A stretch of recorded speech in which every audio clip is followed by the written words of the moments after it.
Buenas tardes, profesora y compañeros. Mi grupo está conformado por Vanessa Bendaño, Ani Regina y mi persona Valentina Flores.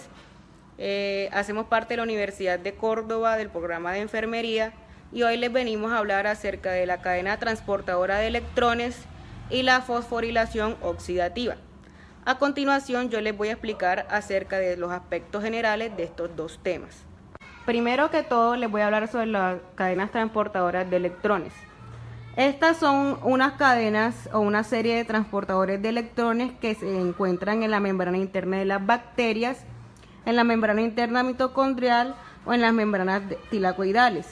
Estas lo que hacen es que mantienen reacciones bioquímicas que producen trifosfato de adenosina ATP, que es el compuesto energético que utilizan los seres vivos. Tiene unos componentes esenciales que son las hemoproteínas o citocromos, que son proteínas unidas al grupo hemo, las ferrosulfoproteínas, que son proteínas unidas al complejo de hierro y azufre, las cuproproteínas, que son proteínas unidas al cobre, y la ubiquinona, que es una coenzima, que quiere decir que son biomoléculas lipídicas no unidas a las proteínas. También cuenta con dos organismos que utiliza, que son el quimiautótrofo, que es aquel capaz de utilizar compuestos inorgánicos reducidos como sustratos para el metabolismo, y la fotoautótrofos, que son los que efectúan la fotosíntesis para obtener energía.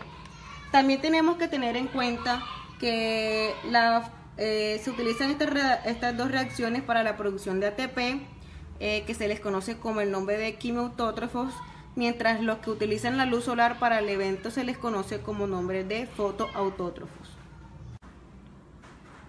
Bueno, el segundo tema a tratar es la fosforilación oxidativa.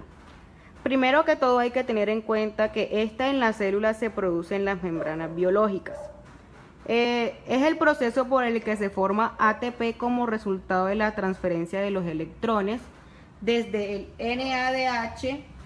Buenos días, mi nombre es Vanessa Bendaño Cermeño, estudiante de la Universidad de Córdoba de la carrera de Enfermería, segundo semestre, y hoy les venimos a hablar sobre la cadena transportadora de electrones, y esta se da en la mitocondria, más exactamente en el lugar de la cresta mitocondrial, aunque también abarca otros lugares de la mitocondria.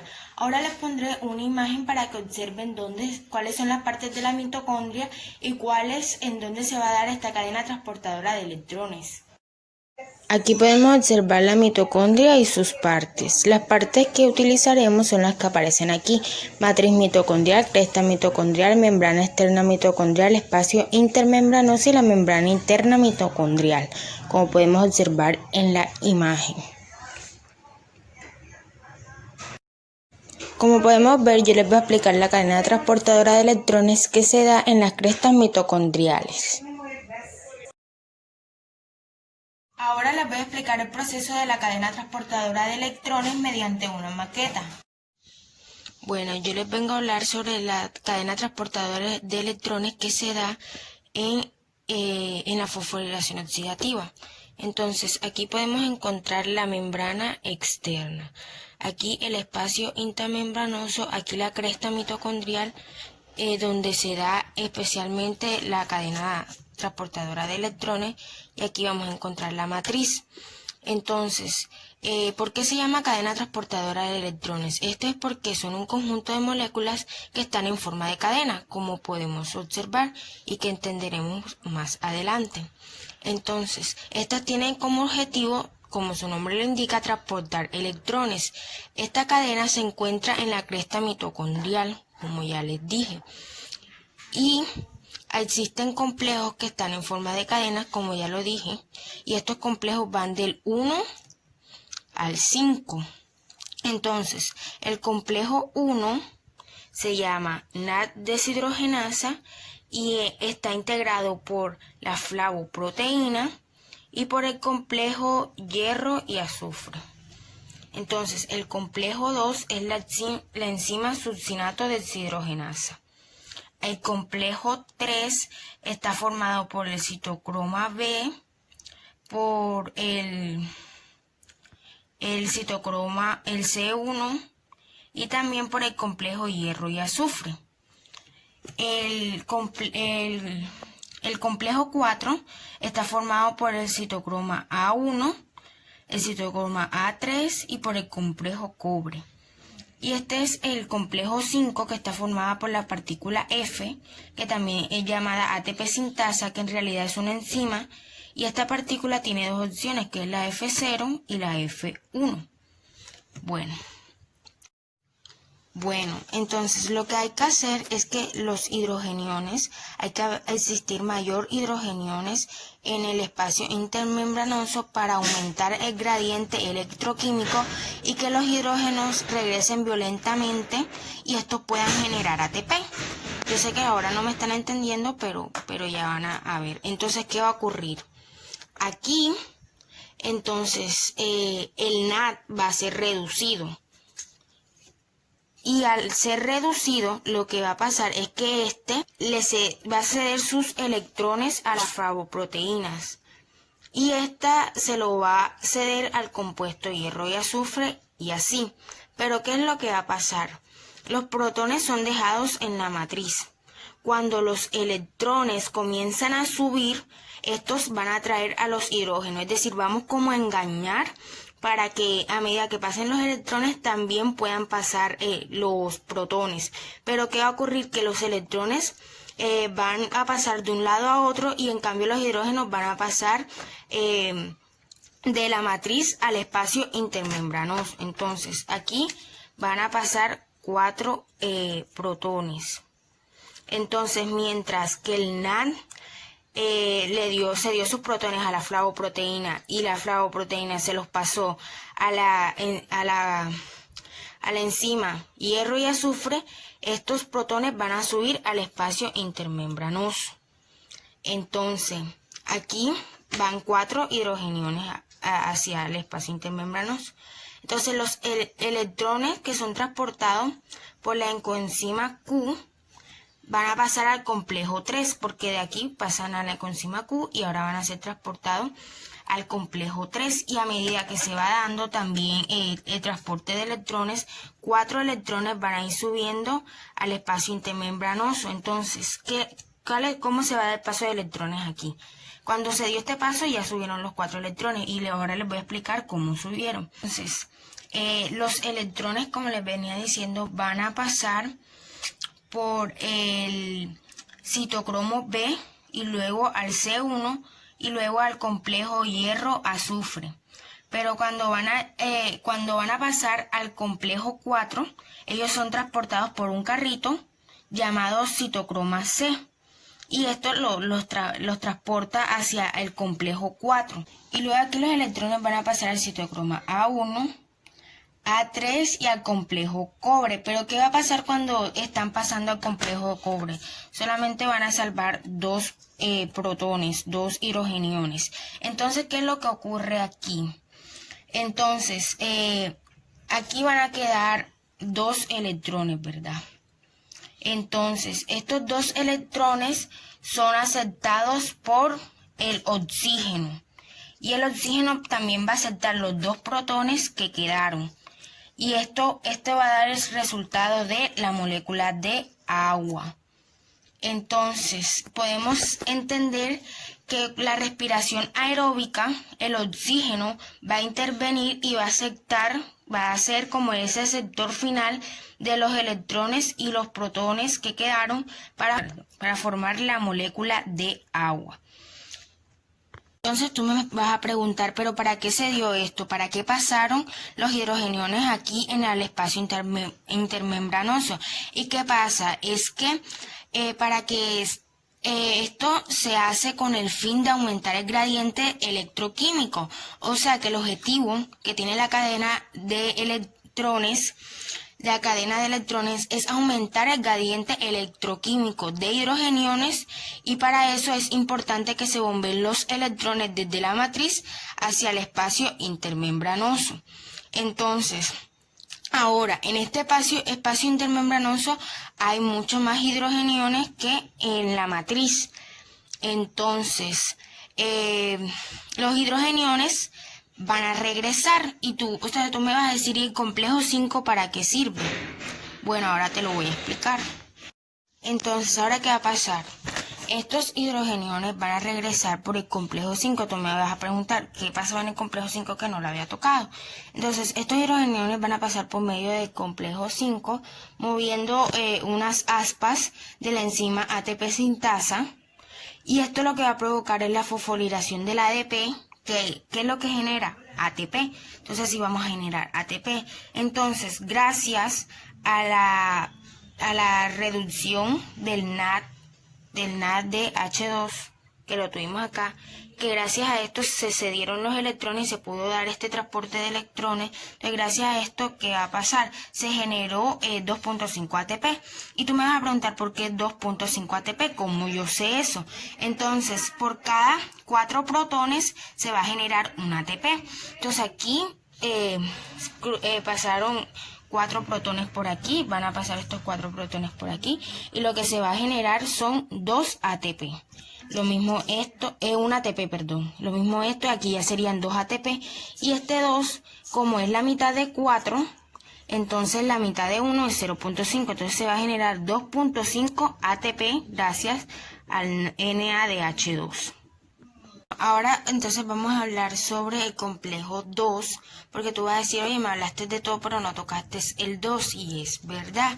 Aquí, ¿qué es lo que va a pasar? Aquí en el complejo 2 está formado por la enzima succinato deshidrogenasa, y además está compuesto por el complejo hierro-azufre. Entonces aquí va a intervenir, en vez del NAD va a intervenir es el FAT. Entonces, el FAT va a ceder sus electrones al complejo 2. Y como el complejo 2 está conformado por lo que ya les dije, los va a aceptar una succinata deshidrogenada, y después las va a mandar al complejo hierro-azufre, que también las va a aceptar, y estas van a pasar a la coenzima Q. Y después van a seguir este mismo proceso que siguieron el transporte de electrones anterior, como les dije. Entonces, ¿qué es lo que va a suceder aquí? Entonces, cuando estos hidrogeniones van a devolverse al complejo 5, ustedes saben que esto hace que se muevan las aspas, y que gracias a este movimiento al regreso violento de los hidrogeniones se va a generar ATP. Entonces, ¿qué pasa? 4 protones van a generar un ATP. Y entonces, aquí vamos a ver, tenemos 4 protones, estos van a pasar por aquí, van a generar un ATP. Y 2 protones van a generar la mitad de 1 es 0.5, entonces el FAD, el FADH2 va a generar 1.5 ATP. Entonces, como conclusión tenemos que el NADH2 va a bombear 10 protones, 10 hidrogeniones, como podemos ver aquí, y eso va a producir 2.5 ATP, y el FADH2 va a bombear 6 hidrogeniones, 6 protones, y va a producir 1.5 ATP. Buenos días, mi nombre es Ani Regino Méndez y yo les voy a explicar sobre la fosforilación oxidativa.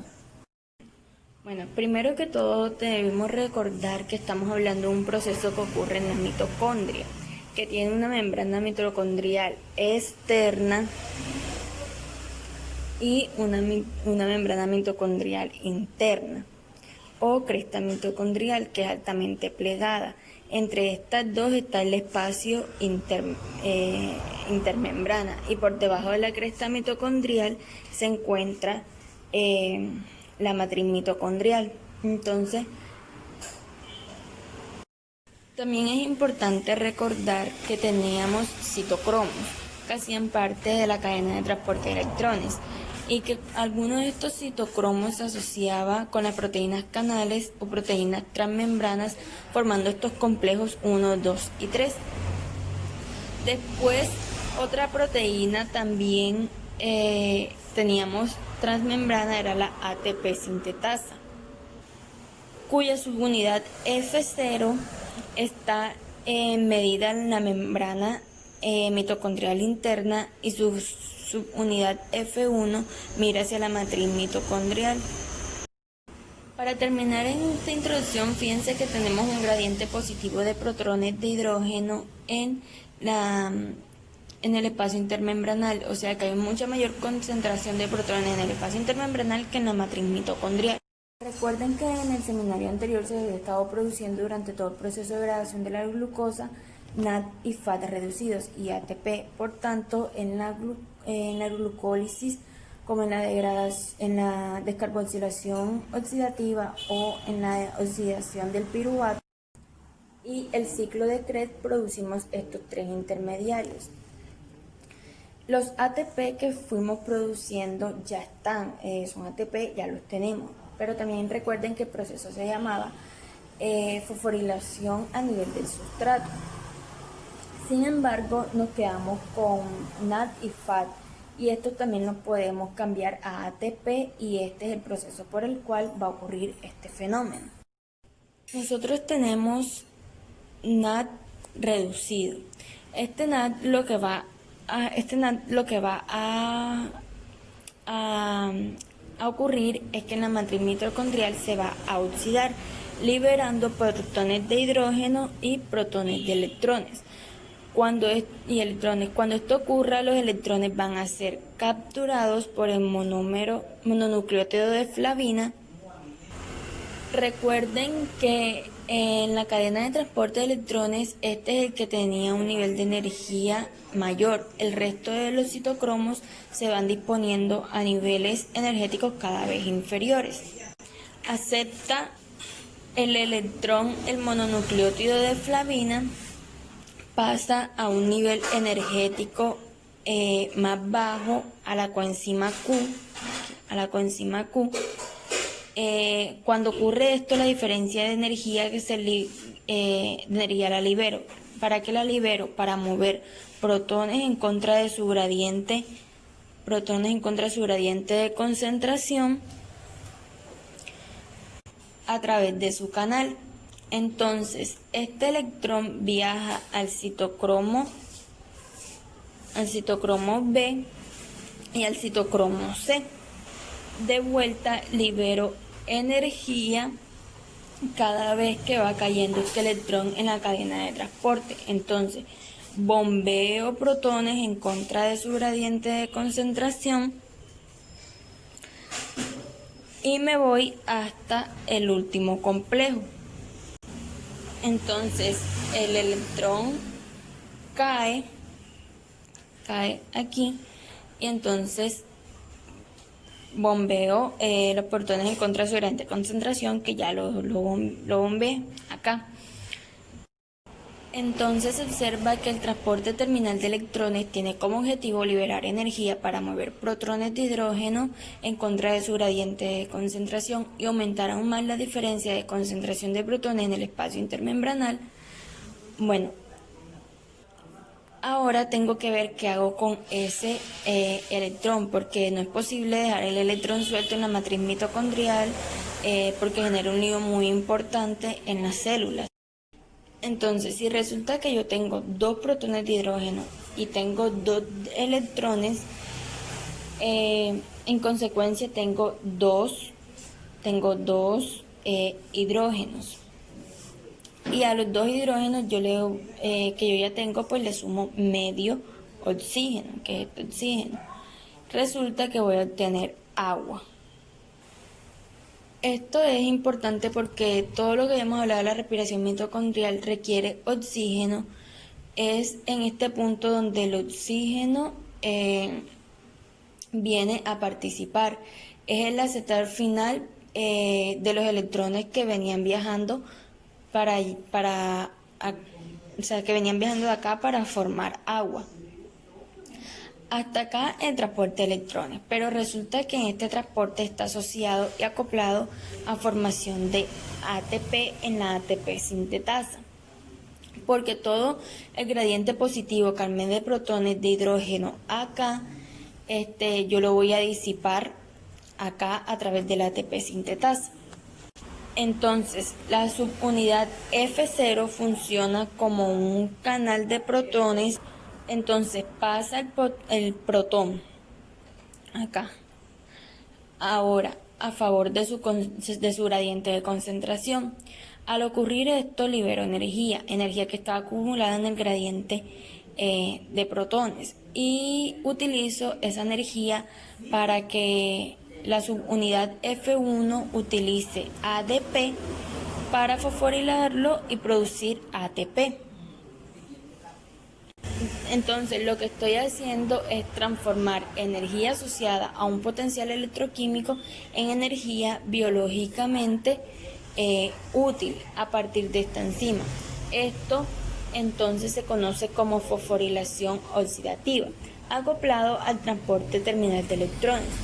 Este proceso tiene como fuente de energía un potencial electroquímico porque por un lado tengo un potencial osmótico producido de una mayor concentración de protones de hidrógeno en el espacio intermembranal, pero justamente como son protones, en su unión lo que va a ocurrir es que también tengo un gradiente eléctrico. A este potencial electroquímico potencial electroquímico se le conoce como fuerza proton matriz, la que se va a encargar de impulsar el funcionamiento de la ATP sintetasa y la fosforilación entonces de ADP para producir ATP. Entonces fíjense que el NAD reducido había ingresado al mononucleótido de flavina, entonces y por cada NAD que ingresaba acá se iban a obtener 3 ATP. Sin embargo, el FAT que ingresaba en nivel de la coenzima Q de la ubiquinona ingresa entonces a un nivel energético un poco más bajo. Por lo tanto, por cada FAT que ingresaba acá, yo de este lado iba a sacar 2 ATP. Bueno, compañeros, a continuación les hablaré acerca de los 5 complejos de la fosforilación oxidativa. Primero que todo, hay que tener en cuenta cómo está representada la cadena de transporte de electrones. Como podemos ver en la imagen, el espacio intermembranal está arriba de la cadena de electrones y es donde se van a quedar los hidrógenos que sean atraídos por los electrones al subir. Y también tenemos la matriz que está debajo de la cadena y es donde se quedarán los protones.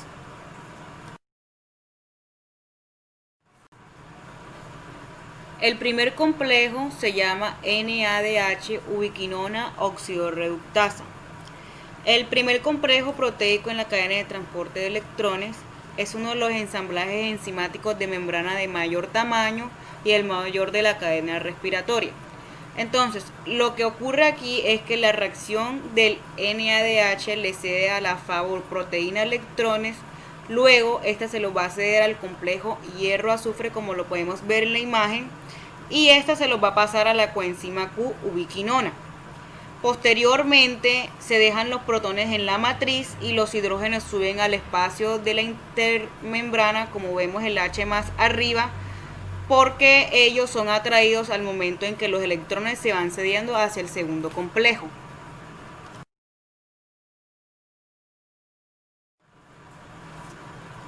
El segundo complejo se llama succinato Q oxidorreductasa.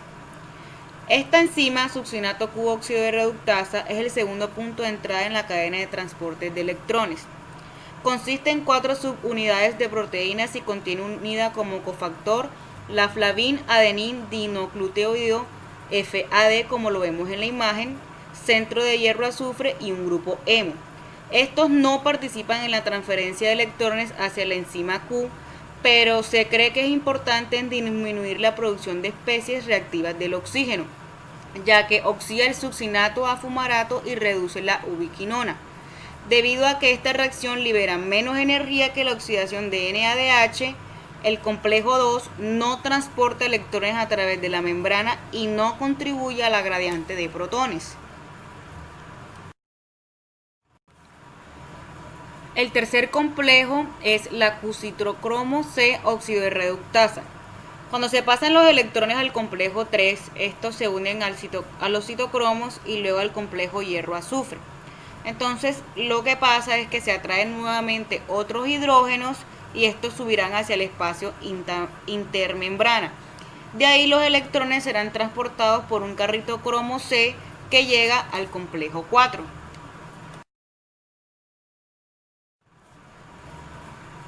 El cuarto complejo es el citocromo C oxidasa. En este complejo, luego de pasar por el carrito citocromo C, los electrones pasan al citocromo A1 y luego al citocromo A3, y al mismo tiempo los electrones jalan nuevamente los hidrógenos hacia el espacio intramembrana. Entonces los electrones siguen su camino y pasan al complejo cobre, que nuevamente los devuelve a la matriz, y estos son aceptados por el oxígeno, que también aceptan protones para formar agua. Entonces por esto esta cadena aumenta la gradiente electroquímica.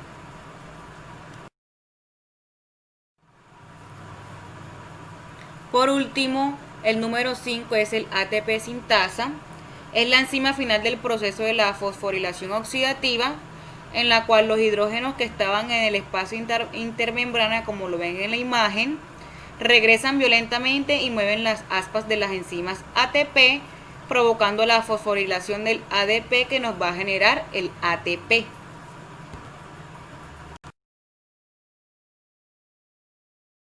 Bueno, ahora les vengo a hablar sobre las lanzaderas. Las moléculas de NAD+ y NADH no pueden atravesar la membrana mitocondrial interna, que es una barrera selectiva. Por ello, el NADH generado durante la glucólisis y por otras deshidrogenasas citólicas no puede atravesar dicha membrana para llegar a la matriz mitocondrial y dar su par de electrones al complejo 1 de la cadena transportadora. Entonces, para poder transferir ese poder generado en el citosol hasta la cadena transportadora de electrones, existen en las células de mamíferos dos sistemas de lanzaderas de soluto que permiten la transferencia de pares de electrones y de protones, bien directamente hasta la cadena transportadora hasta la matriz mitocondrial. Existen dos tipos. Primero, la lanzadera glicerol 3-fosfato. Esta permite la transferencia de pares de electrones y de protones directamente hasta la cadena transportadora de electrones. Además, esta es irreversible. Y la segunda es la lanzadera de malato asparpato, que permite la transferencia de pares de electrones y protones hasta la matriz mitocondrial. Ahora les voy a explicar estos procesos mediante una maqueta. Bueno, les vengo a explicar sobre la lanzadera glicerol 3-fosfato. En esta vamos a encontrar el GPD1. Esto es llamado glicerol 3-fosfato deshidrogenasa citosólica. Esta va a catalizar en el citosol la transferencia de 2 electrones más 2 protones del de NADH más H+ a la hidroxiacetona fosfato, formando NAD+ y glicerol 3-fosfato. De esta forma se ha transferido el poder reductor desde el NADH hasta el glicerol 3-fosfato. Este va a atravesar la membrana mitocondrial externa, la va a atravesar por los canales de purina, que son estos. Estos canales de purina son BDAC purina, los va a atravesar y va a llegar al espacio intermembranoso. Como vemos, al llegar aquí se va a encontrar con la enzima GPD2, que se llama glicerol 3-fosfato deshidrogenasa mitocondrial, que como vemos está situada en la cara externa de la membrana mitocondrial, y este va a catalizar la transferencia de 2 electrones y 2 protones del glicerol 3-fosfato a FAT, y este se va a reducir a FADH2, como podemos ver, y este se va a incorporar a la cadena transportadora de electrones en la propia membrana interna, como podemos ver.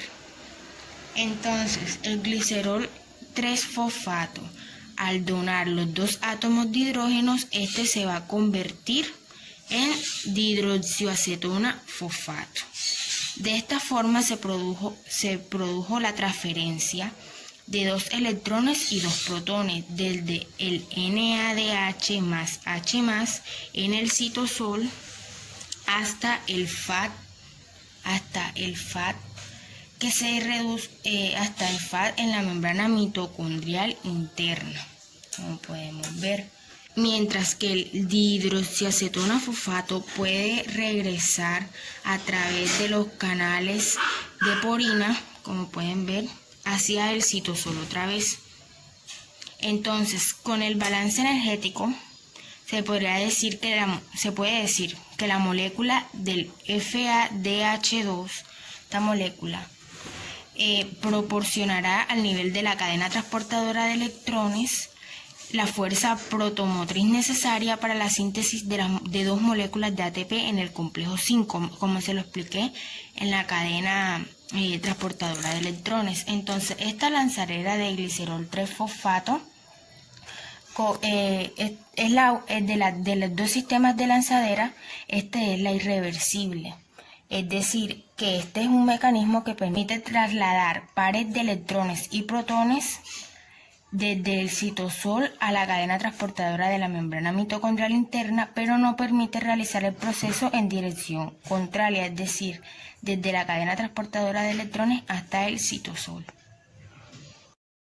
Bueno, ahora les voy a explicar la lanzadera de malato asparpato, que esta es más compleja que la lanzadera glicerol 3-fosfato. Sus intermediarios están acoplados con intermediarios del ciclo de ácidos triscarboxilo o ciclo de Krebs, y también está relacionado con el metabolismo de aminoácidos y en el hígado con el ciclo de la urea. Entonces podemos ver que esta tiene todavía más nombres que la anterior y se ve un poquito más compleja. Entonces, nos vamos a encontrar en el citosol. ¿Y qué va a pasar aquí? Esta llamada malato deshidrogenasa 1 va a reducir al oxacelato y lo va a convertir en malato mediante la oxidación del NADH+. Entonces, este malato va a pasar por la membrana mitocondrial externa a través de los canales de porina y va a llegar al espacio intermembranoso, como podemos observar. Y del espacio intermembranoso el malato va a ser transportado a la matriz mitocondrial por el transportador mitocondrial de oxoglutarato, como podemos ver acá. Transportador mitocondrial de oxoglutarato. Entonces el malato va a pasar a la matriz a través de este transportador. Y cuando se encuentra aquí, este va a sufrir una oxidación, el malato va a sufrir una oxidación a oxacelato. Entonces, esta oxidación va a ser catalizada por la enzima malato deshidrogenasa 2, que es esta, MDH2. En una reacción en la que el NAD se va a convertir en NADH más H+, o se va a reducir. Y de esta manera, el par de electrones y de los dos protones que fueron aceptados por el oxacelato, que estos par de electrones y par de protones que fueron aceptados por el oxacelato en el citosol, fueron transferidos a la matriz mitocondrial y fueron utilizados para la formación de NADH más H+. Ahora, el par de electrones y de los dos protones pueden ser cedidos al complejo 1 de la cadena transportadora de electrones, donde este par de electrones y protones van a proporcionar la fuerza protomotriz necesaria para la síntesis de 3 moléculas de ATP en el complejo 5. Como ya les dije, en el complejo 5 es que se da esta síntesis. Entonces, este oxacelato, como podemos ver aquí, no puede atravesar la membrana mitocondrial interna porque no existe ningún transportador que le permita hacerlo. Sin embargo, este va a ser transformado en asparpato. Como podemos ver, va a ser transformado en asparpato. Mediante esta transformación se va a dar por la enzima glutamato transminasa 2 o mitocondrial. Esta reacción va a ser catalizada por esta enzima, que es la GOT2. Esta enzima que se llama glutamato transminasa 2 o mitocondrial. Y esta va a aceptar un grupo amino del glutamato, que a su vez este se va a transformar en oxoglutarato o también alfa-cetoglutarato. Entonces, aspartato va a permitir que, gracias a que se convirtió en asparpato, este puede transferirse o transportarse al espacio intermembranoso. Puede atravesar la membrana mitocondrial interna. El asparpato puede traspasar la membrana mitocondrial interna gracias al transportador mitocondrial de glutamato, que es este. Entonces, gracias a él se va a poder transportar hacia el espacio intermembranoso. Y una vez en el espacio intermembranoso va a pasar por los canales de porina al citosol. Entonces, una vez que el aspartato llegó al citosol, va a donar un grupo amino para originar oxacelato. Entonces, va a donar su grupo amino para originar oxalacetato. Entonces, Entonces, esta reacción va a ser catalizada por la enzima GOT1, llamada glutamato transminasa 1 o citosólica. Entonces, el alfa-cetoglutarato, o también llamado oxoglutarato, va a ser el aceptor de ese grupo amino y se va a convertir en glutamato. Entonces, esta lanzadera, a diferencia de la otra, como podemos ver, es reversible, pudiendo funcionar en una u otra dirección dependiendo del estado metabólico en que se dé la célula. Balance energético. Aquí vamos a analizar cuánta ganancia energética obtuvimos. O sea, convertir esa energía química almacenada en los enlaces en la molécula de glucosa y transformarla en energía lógicamente útil en forma de ATP. Recuerden que acá está una molécula de 6 carbonos que por glucólisis va a generar 2 moléculas de 3 carbono cada una. Recordemos que la glucólisis en la primera etapa tenía que invertir energía en forma de 2 ATP, pero una vez que la molécula de 6 carbonos se dividía en 2 moléculas de 3 carbonos de gliceroaldehído 3-fosfato, y yo seguía oxidando esto hasta llegar al ácido pirúvico, yo acá iba a generar, por lo tanto, iba a ganar para cada gliceraldehído 3-fosfato 2 ATP y un NAD. Por lo tanto, acá gané 4 ATP, 2 y 2, y 2 NAD reducido, 1 y 1. Entonces, sin embargo, tuve que convertir 2, por lo tanto yo acá tengo que restar lo que invertí.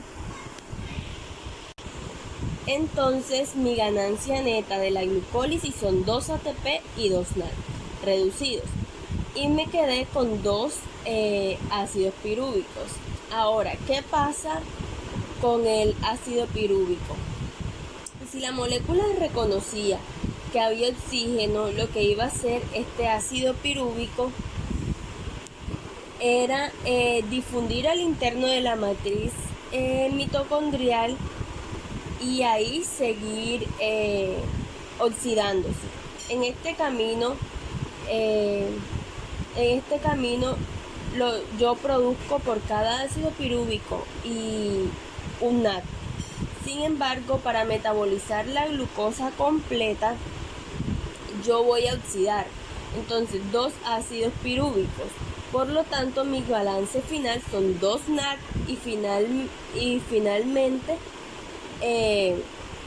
el producto de la oxidación del ácido pirúvico ingresaba al ciclo de Krebs, y yo por cada ciclo de Krebs voy a obtener un ATP, 3 NAD y un FAT reducido. Entonces volvemos a lo mismo.